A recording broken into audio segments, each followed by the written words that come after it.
আক্ৰমণকাৰী ৰাছিয়াৰ ওপৰত নিশা বৃহৎ আক্ৰমণ ইউক্ৰেইনৰ ড্ৰোন আক্ৰমণেৰে ইউক্ৰেইনে ধ্বংস কৰিছে ৰাছিয়াৰ বৃহৎ গোলা বাৰুদৰ ডিপো ইউক্ৰেইনৰ আক্ৰমণত ৰাছিয়াত সৃষ্টি হৈছে প্ৰায় 2.8 ৰিক্টাৰ স্কেলৰ ভূমিকম্প অৱশ্যে এই আক্ৰমণত কোনো সাধাৰণ লোক নিহত হোৱা নাই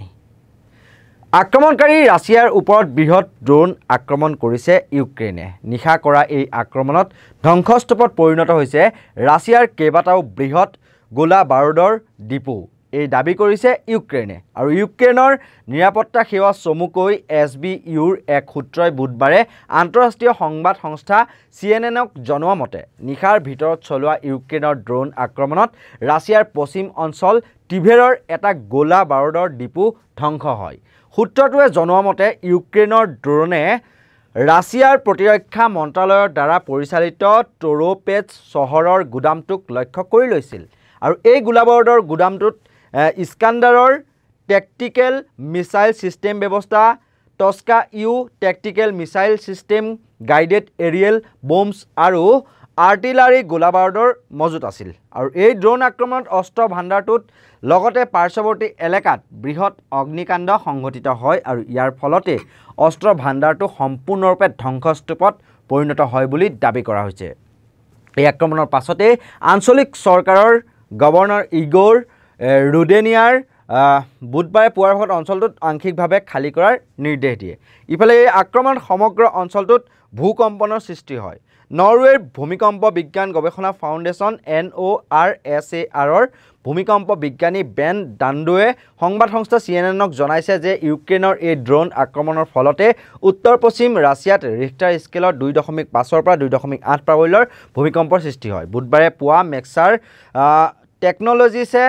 লোৱা উপগ্ৰহৰ ছবিত কেইবাটাও অস্ত্ৰ ভাণ্ডাৰ আৰু অট্টালিকাত অগ্নিদগ্ধ হোৱাৰ লগতে ধোঁৱাৰ বিশাল ঢৌ ওপৰলৈ উঠি অহা প্ৰত্যক্ষ কৰাৰ লগতে অস্ত্ৰ ভাণ্ডাৰ অট্টালিকা আৰু ওচৰৰ অৰণ্যৰ ব্যাপক ক্ষতিসাধন হোৱা দেখা গৈছে আৰু ছ'চিয়েল মিডিয়াত প্ৰচাৰিত ভিডিঅ'ত দেখা গৈছে যে জোৰেৰে বিস্ফোৰণ আৰু ডিপো কমপ্লেক্সৰ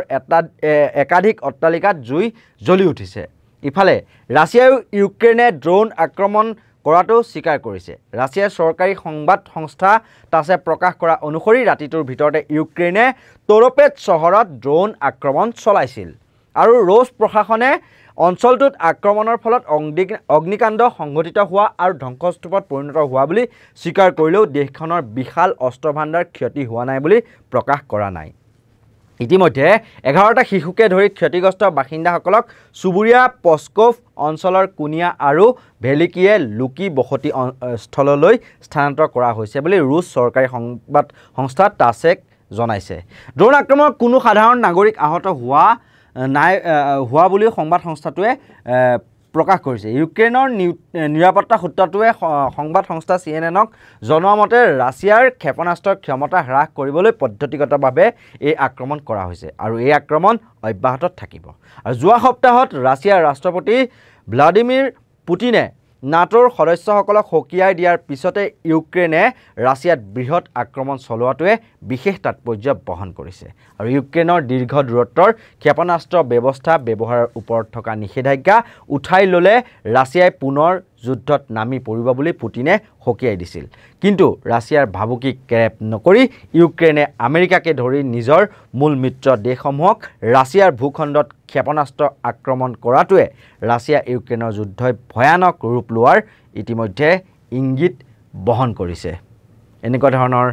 তথ্য সমৃদ্ধ যিসমূহ বিশ্লেষণ তাৰ বাবে আপোনালোকে চাই থাকিব নৰ্থ ইষ্ট নাও ধন্যবাদ